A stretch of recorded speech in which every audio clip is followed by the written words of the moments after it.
was an armed camp. They knew no trade but war. In 480 BC, at a place called Thermopylae, they met an army 100 times their size and stood their ground. For them, the trumpets never called retreat.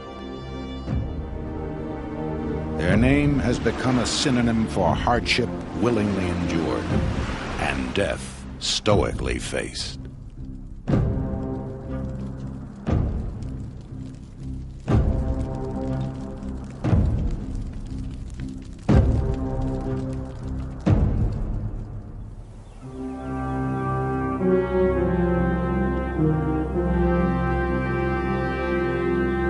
If the city of the Spartans should be deserted, and nothing left but its temples and foundations, posterity would, I think, after a long lapse of time, be unwilling to believe that their power was as great as their renown.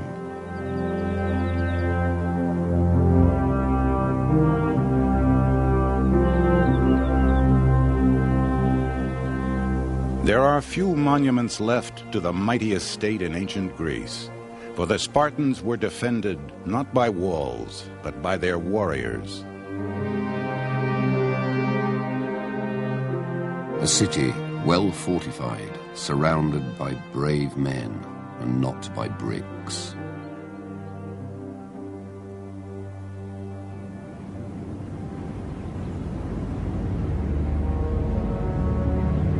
Early in the 5th century BC, the Spartan defenses were put to their hardest test yet.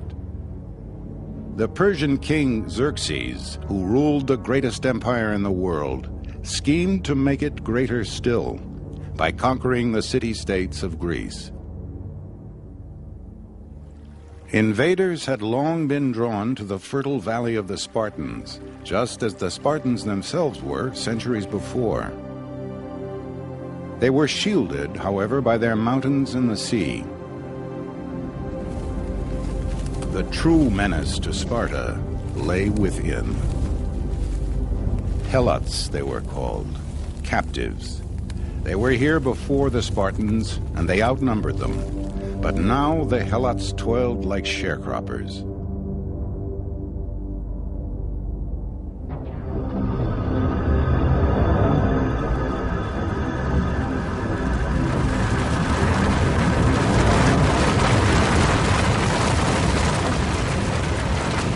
When a terrible earthquake shook Sparta, the Helots rose up.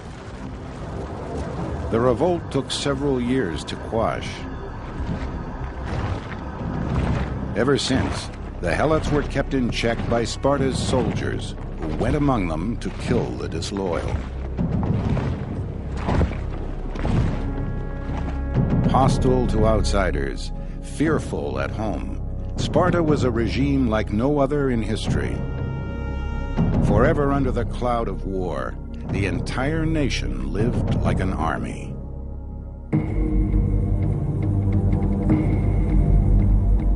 We have been superior to all the Greeks, not because of the size of our city, nor the numbers of our men, but because the constitution we have established is like a military camp, well administered and rendering willing obedience to its officers.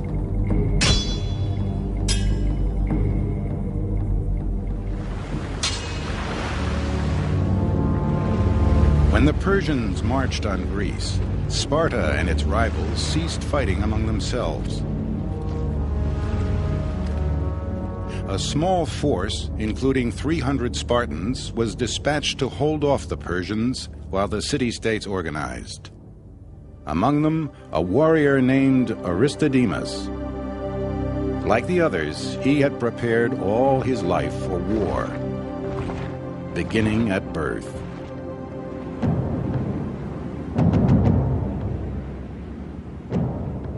Upon entering the world, a Spartan infant was examined by the city's elders.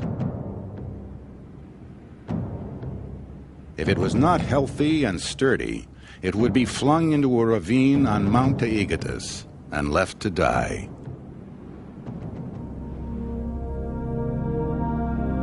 Surviving his first trial, Aristodemus was bathed not in water but wine to steel his constitution. Then he was handed over to a slave nurse. He would not be coddled. He was fed plain food and taught not to fear the dark or being alone. At 7, Aristodemus was enrolled in the state school, the Agoge. His life was now devoted to war. Of reading and writing, they learned only enough to serve their turn. All the rest of their training was calculated to make them obey commands well, endure hardships, and conquer in battle. The young Aristodemus was forbidden underclothes and shoes. Instead, he received a single cloak to last the whole year. During exercise, he went barefoot and naked. He was given no bed. He had to make his own from coarse rushes, plucked and twisted by hand. His diet was deliberately poor. To supplement it, he was encouraged to steal food, for someday his life might depend on living off the land. But if caught, he was beaten, first by the owner he had stolen from, then by his tutor for getting caught.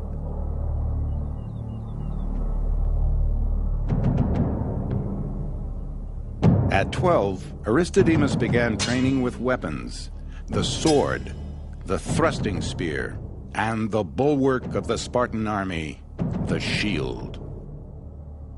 It was a simple metal disc hammered over a wooden core. The warrior passed his left arm through a loop to a grip on the rim. A line of soldiers so protected formed a phalanx, a wall of shields, where the right side of each man was protected by the shield of the man beside him. So important was it that warriors were told to come back with their shields or on them.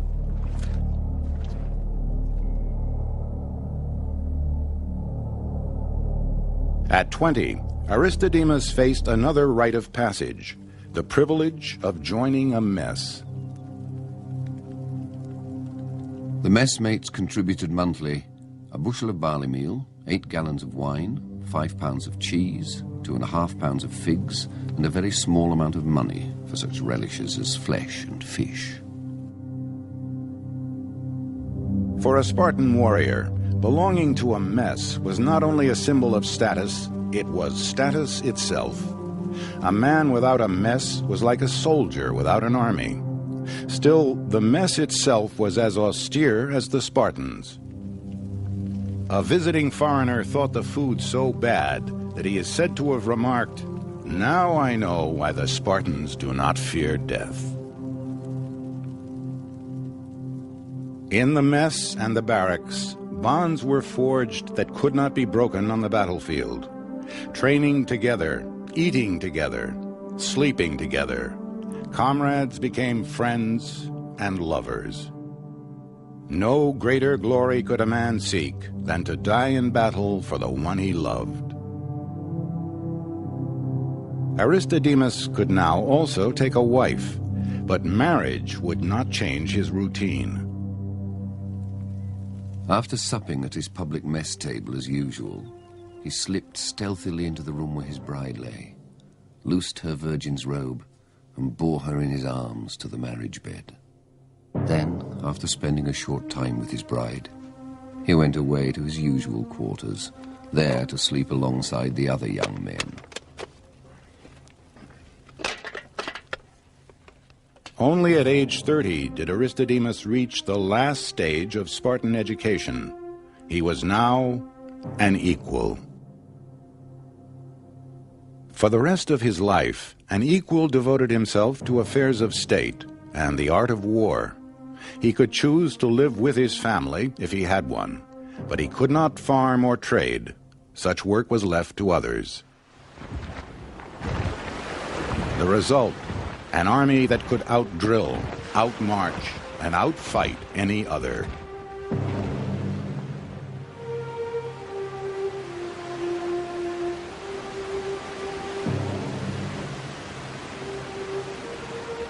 Thermopylae means gates of heat. Here, where the mountains reared up from the shore, a hot sulfur spring flowed.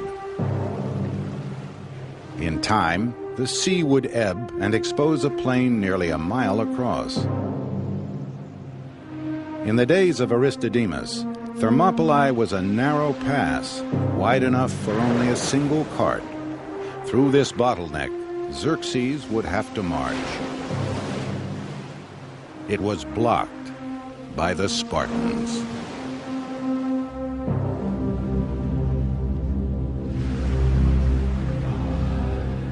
Xerxes sent out a spy. All he discovered was the Spartans' scorn for their enemy and for death. They stood in the open, conspicuous in their red cloaks and confident in their arms. There he saw some of the men at exercise and others combing their hair. Marveling at the sight, he rode back, unmolested, none pursuing him or even paying him any attention. When Xerxes heard, he could not comprehend the truth, that the Spartans were preparing to the best of their power to kill or be killed. What they were doing seemed laughable.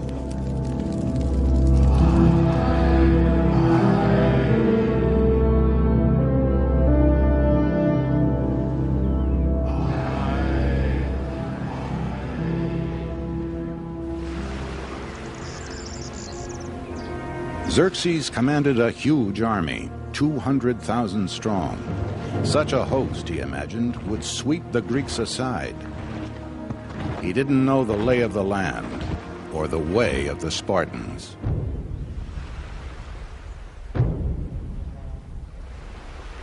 They could not only outdrill and outmarch their foes, they could outmaneuver them.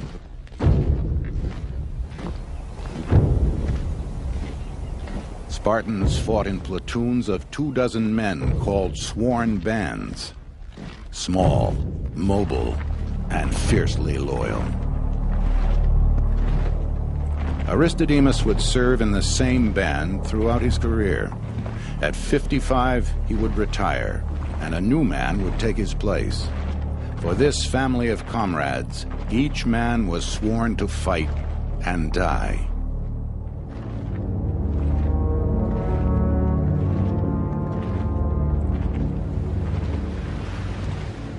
Girding for battle, Aristodemus armored his torso with a bronze cuirass. His shins were guarded by bronze greaves. Strapped to his waist, an iron sword with a curved blade, wider near the tip, where it pierced flesh.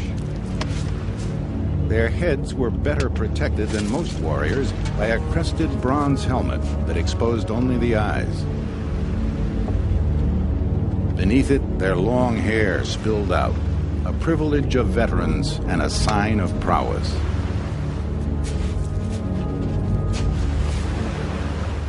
Deployed in the first rank of the phalanx, Aristodemus lifted his short spear over his shoulder, locked shields with his comrades, and advanced.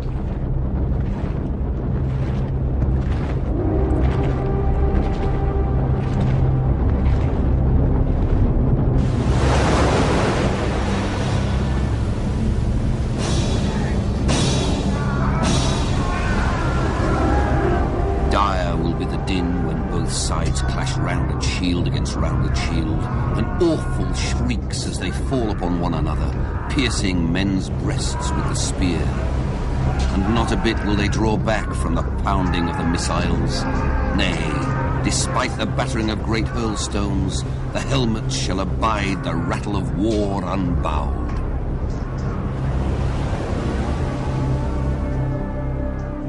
In the narrow pass of Thermopylae, the Persians lost their great advantage in numbers. Fighting in shifts, thrusting their spears from behind their wall of shields, the Greeks repelled assault after assault. Enraged, Xerxes sent in his elite infantry, the Immortals.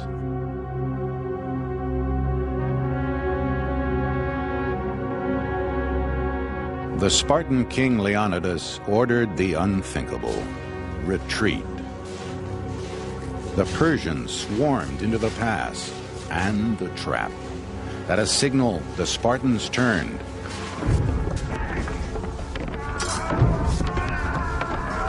Against the spears of the Spartan phalanx, the immortals proved as weak as their flesh.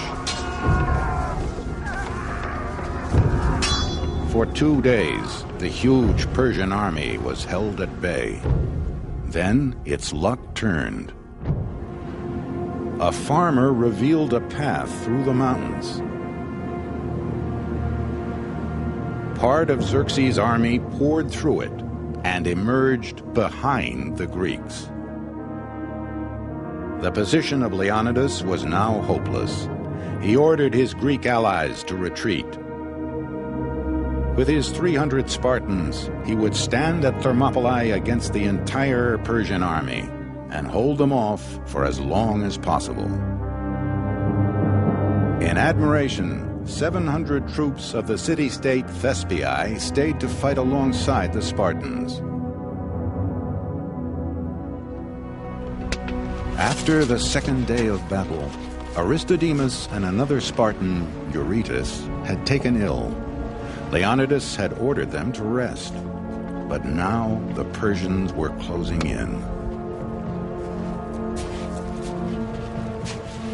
Eurytus called for his armor and put it on. But Aristodemus's heart failed him, and he stayed behind.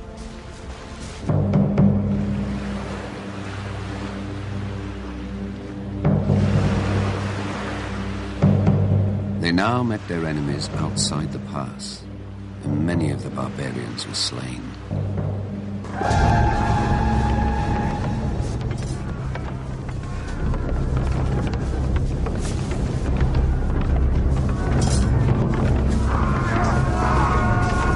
Many were thrust into the sea and there drowned, and more by far were trodden down bodily by each other, none regarding who it was that perished.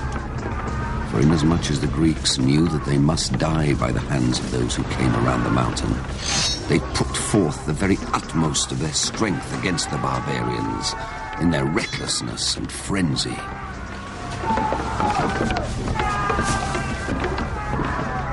In the thick of battle, King Leonidas fell. The fiercest fighting now took place for his body.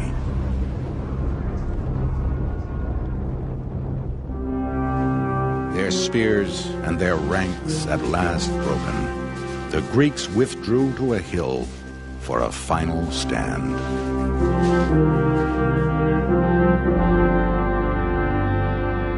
In that place they defended themselves with their swords, as many as still had such, and with their fists and teeth, till the barbarians overwhelmed them with missiles.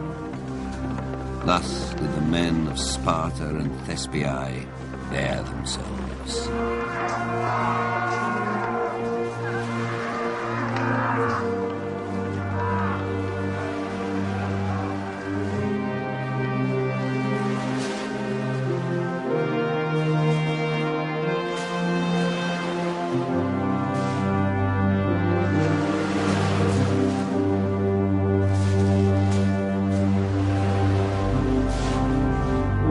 All but 2 of the Spartans lay slain.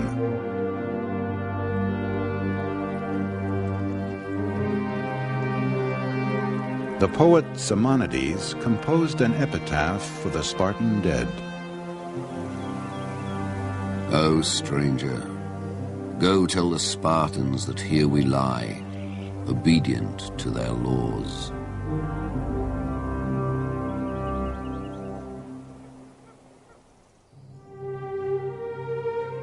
One warrior did not lie there, Aristodemus. For a Spartan, this was the worst fate.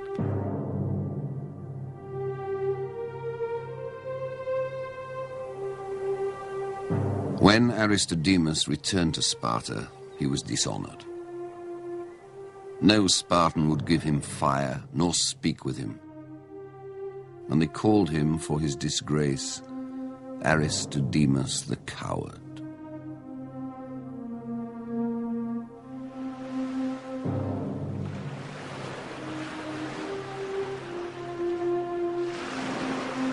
The time bought by the Spartans was well spent. When the Persians again met the Greeks in the great naval battle at Salamis, they were destroyed. Xerxes' dream of conquering Greece went down with his ships.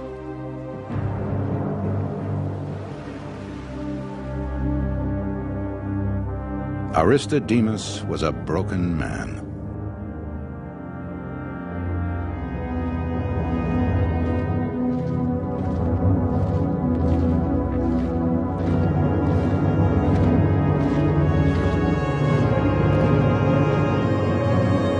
Fighting a year later at Plataea, he plunged into the enemy line and ended his misery.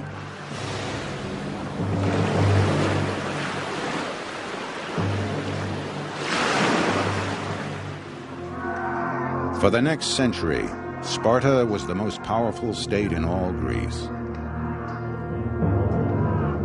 In 404 BC, it defeated its proud arch-rival, Athens. But for the inflexible Spartans, new lands proved easier to win than to rule. The state as armed camp, an idea that worked so well at home, failed abroad. By the 2nd century BC, Sparta was broken. The discipline that kept its soldiers from fleeing in panic also prevented wise retreat. Militant Sparta had made too many enemies and lost too many men. Sparta's great training system, the agoge, was reduced to spectacle.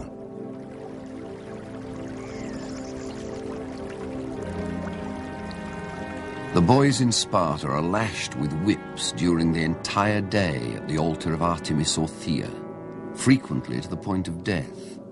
And they bravely endure this, cheerful and proud, vying for the supremacy as to which could endure being beaten for the longer time and the greater number of blows.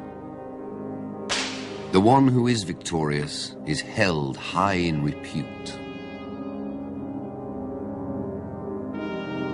This was the legacy of the once proud Spartans.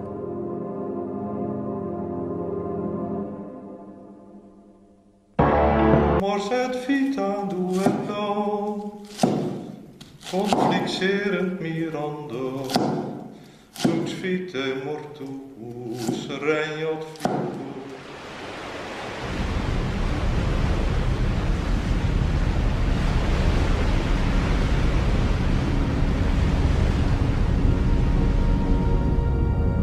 In this year, dire portents appeared over Northumbria and sorely frightened the people. They consisted of immense whirlwinds and flashes of lightning, and fiery dragons were seen flying in the air.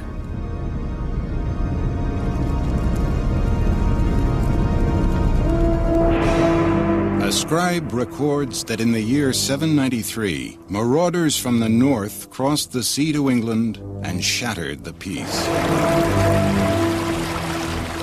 Pagans in search of treasure, they surprised the defenseless monastery of Lindisfarne.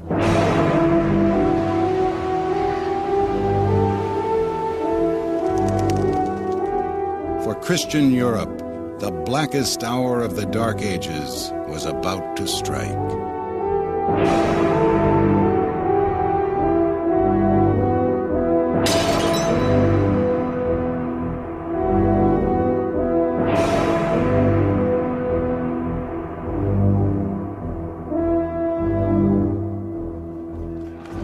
They came to the church, laid everything waste with grievous plundering, trampled the holy places with polluted feet, dug up the altars and seized the treasures.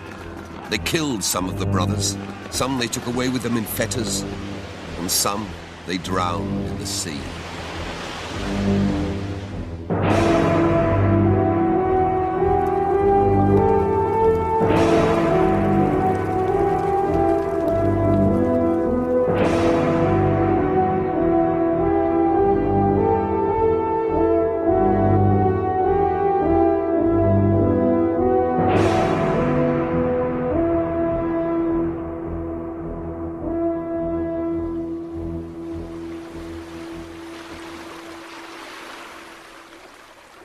For 300 years, the sight of a Viking longship made Europe tremble, for it carried a fearsome crew, the greatest sailors of their day and the fiercest warriors.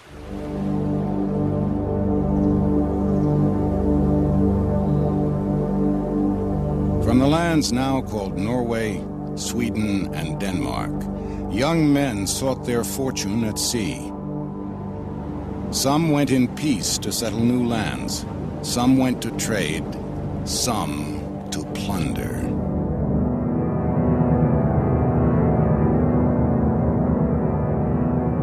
In their sagas, Norse poets recorded and embellished the exploits of these seafaring warriors.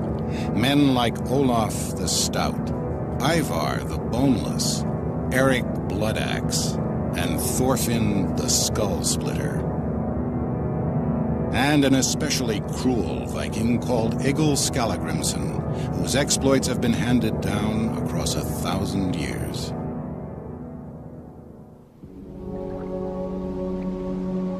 Egil's father was from Norway, but having backed the wrong side in a dispute, he had been forced to flee to Iceland. There was plenty of driftwood to be had, so Egil's father built and ran a farm, from where his men went out fishing and seal hunting and collecting the eggs of wildfowl.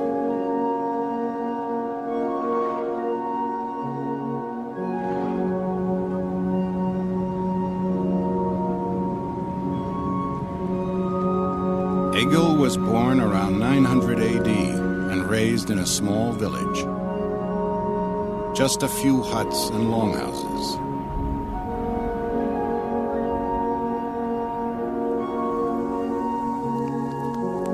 With his family, he lived in one or two windowless rooms, the air hazy with smoke, the walls blackened with soot.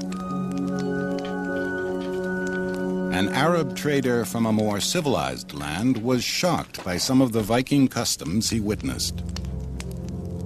Anyone who slaughters an animal by way of sacrifice has a pole outside his house and hangs the sacrificed animal there. I have never heard such horrible singing. It's like a growl coming out of their throats, like the barking of dogs, only much more beastly. If a weak child is born there, it's thrown into the sea to say bringing it up. Egil was by no means a weak child.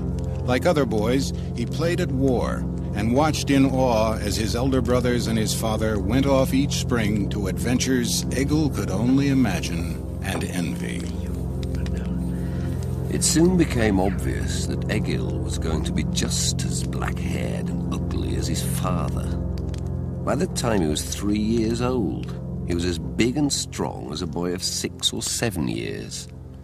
When it came to playing with the other lads, he was a hard one to handle.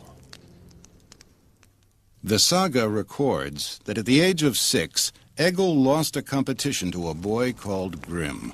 The humiliation was unbearable. He ran up to Grim and drove the axe into his head right through to the brain. His mother said that Egil had the makings of a real Viking, and it was obvious that as soon as he was old enough, he ought to be given fighting ships.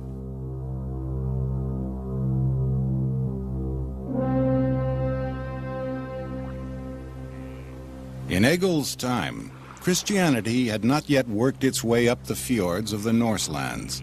The Vikings still worshipped a pantheon of gods. Thor rode with the thunder in the sky, and Freya brought fertility to the land. These deities would prove immortal in the form of Thursday and Friday.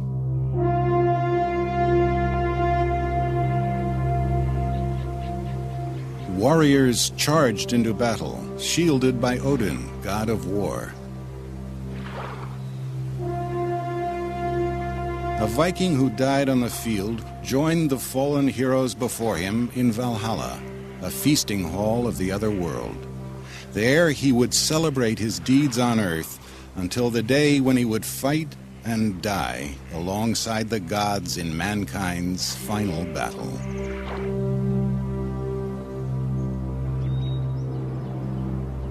His destiny already ordained, Egil spent his childhood wrestling, dueling, and hunting, perfecting the makings of a real Viking.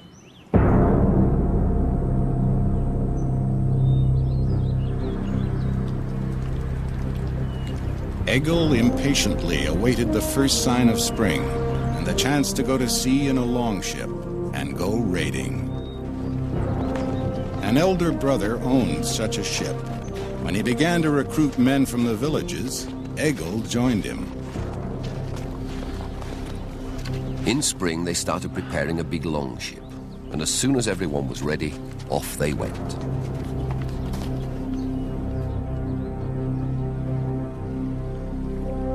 The skill of every warrior would be tested anew in the months at sea. Young Egil himself was embarking on a voyage that would change his life. The word Viking means men of the inlet. As boat builders, these men were unrivaled.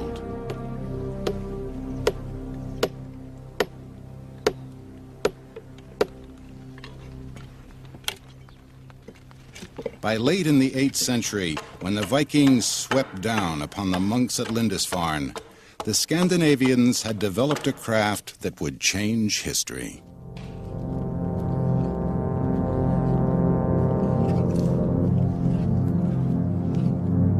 Whether 60 feet long or 120, a warship's keel was carved from the stout trunk of a single oak. With a broad hull and a shallow draft, such ships penetrated far upriver and could be beached almost anywhere. Water, usually a barrier that kept enemies at bay, became for the Vikings a highway to invasion. To them, their vessel was a creature unto itself. They gave it names like Long Serpent and Raven of the Wind. Christian monks indeed saw snakes and dragons flying through the air. Overlapping planks of oak or pine were nailed, pinned, or lashed to the hull. The planks were caulked with tarred animal hair. In rough seas or rainstorms, the ships remained watertight. Under sail, these ships could make 10 knots. Against the swift longship, there was no defense, for the Vikings had mastered not only the element of water, but of surprise. A French monk lamented, "The Vikings overrun all that lies before them, and none can withstand them." Before long, Egil had risen to command his own ship. Once it was manned, they went plundering that summer in the Baltic.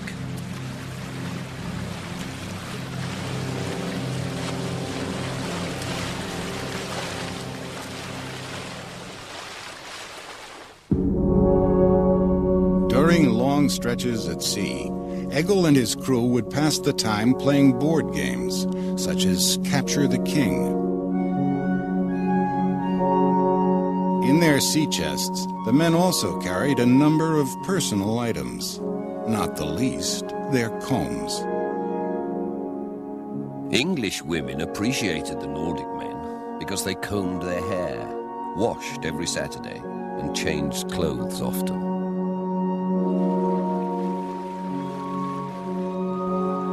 After making many raids and winning a great deal of loot, Egil sailed into the Baltic to Courland, in what is now Latvia. For 2 weeks, he and his shipmates traded peacefully. Just as suddenly, Egil changed tack and sailed away to resume plundering. One day, Egil and his comrades put in near a large estuary that lay beneath a vast area of forest. They decided to go ashore and divide into groups, each of them 12 strong. The men took up their weapons and headed inland.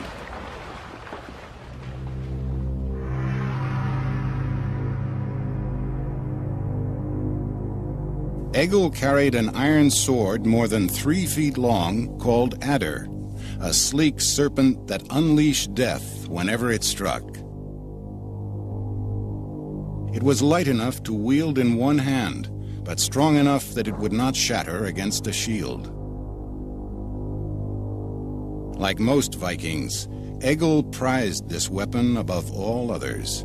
Some swords were thought magical, made by dwarves, or bestowed by Odin, god of war. In poetry, the blade was celebrated as the fire of battle and the lightning flash of blood. The poorer members of Egil's crew carried a short battle axe, simple but deadly. He swung his axe and crashed down on Thrain's head, splitting it down to the jaws and spilling his back teeth onto the ice.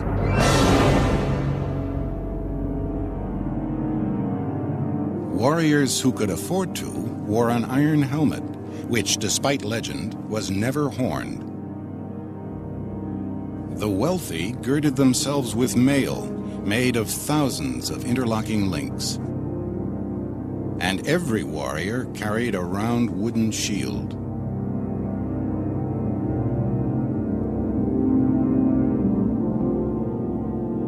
The most feared Vikings, even amongst their own comrades, were the legendary berserkers, or bearskins. Named for the bear or wolf skins they wore, these men were endowed with gifts from the gods, powers thought to blunt swords and stop the flight of javelins. From these fanatical warriors, we have the word berserk.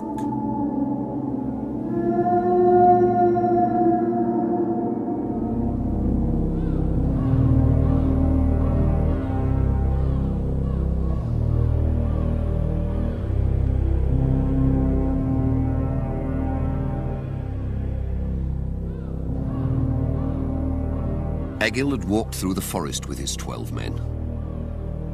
Not far away was a farmstead, so they made for it. And on reaching it, they charged into the building. I've borne the blood-stained sword and bitter spear shaft, the raven at my right hand.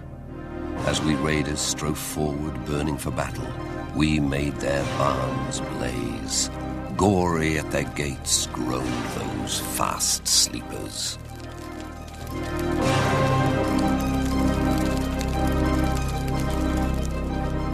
The slumbering farmers were killed in their beds, their possessions looted. Each man gathered his own load and carried it out.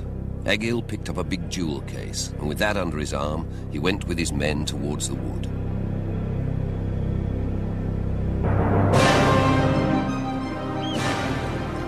Egil's ship continued on its trail of terror.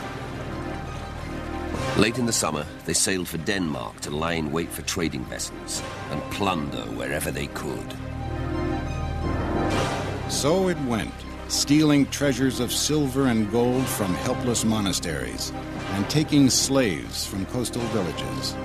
But having amassed great wealth, Viking raiders sometimes chose not to fight, but trade. Treasure and slaves could be bartered for Mediterranean wines, Eastern spices, and Persian leather. Their most valuable ornaments are ceramic beads, which are kept on the ships. They bargain for them, put them on a chain, and give them to their women as necklaces. As traders and seafarers, the Vikings left their mark throughout Europe. Russia owes its name to Norse traders called Rus. Normandy, too, was settled by the men from the north.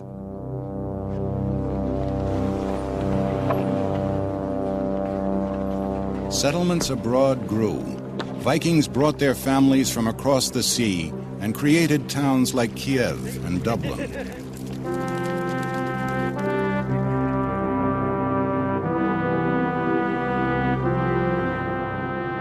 Journeying far to the east, Viking mercenaries formed a bodyguard to the Christian emperor of Byzantium. Inside the Hagia Sophia Mosque in Istanbul, a bit of graffiti proclaims, "Halfdan was here." Most daring of all, the Vikings are believed the first Europeans to have crossed the Atlantic, predating Columbus by 500 years.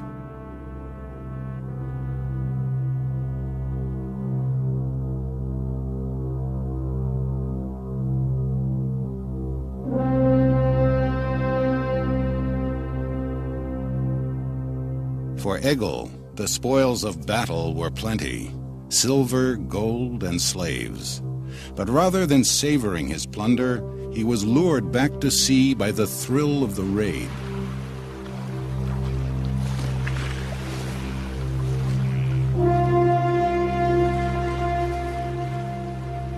As generations of Vikings descended upon the coast of Europe, their reputation spread far inland.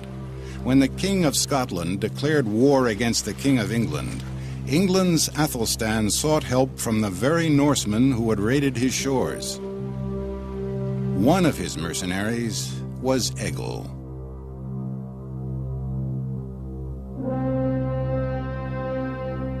Because England was a Christian country, Egil first had to be baptized. Then, with 360 fellow Vikings under his command, he joined the English king. Athelstan challenged his opponent to a pitched battle. It was the custom in those days that once a field of battle had been declared for a king, he could not honorably wage war until the battle had been fought. At the appointed time, both armies engaged. Egil marched ahead, urging them forward and brandishing the sword adder, striding in front and hewing men down left and right. He led the men into the thick of the battle, pressing forward. Egil recorded such battles in poetry. The warlord weaves his web of fear. Each man receives his fated share. A blood-red sun's the warrior's shield. The eagle scans the battlefield. Then Egil and his troops caused utter havoc by attacking the Scottish king's unguarded flank. The whole column gave way and began to disintegrate, and the Vikings raised the cry of victory.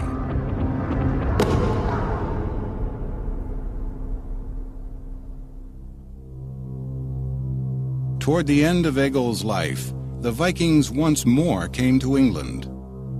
Not in a single longship, but in fleets of almost 100. Not to aid the king, but to conquer his lands.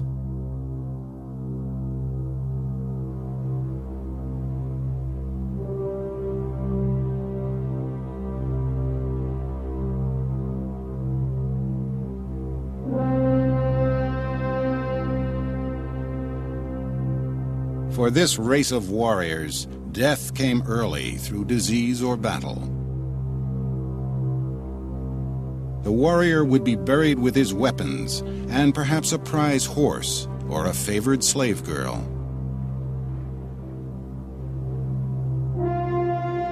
His grave would be outlined by stones in the shape of a longship, the vessel that would carry him to the next world. A few might be honored with a monument alongside a footpath. Large stones, marked with inscriptions, would proclaim their deeds.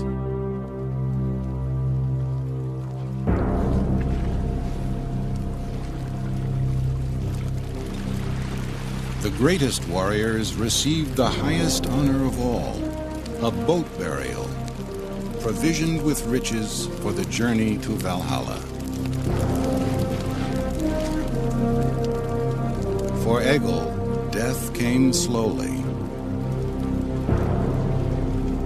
I flounder by the fireside, ask females for mercy. Time passes tediously. I tarry here alone, an old, senile elder.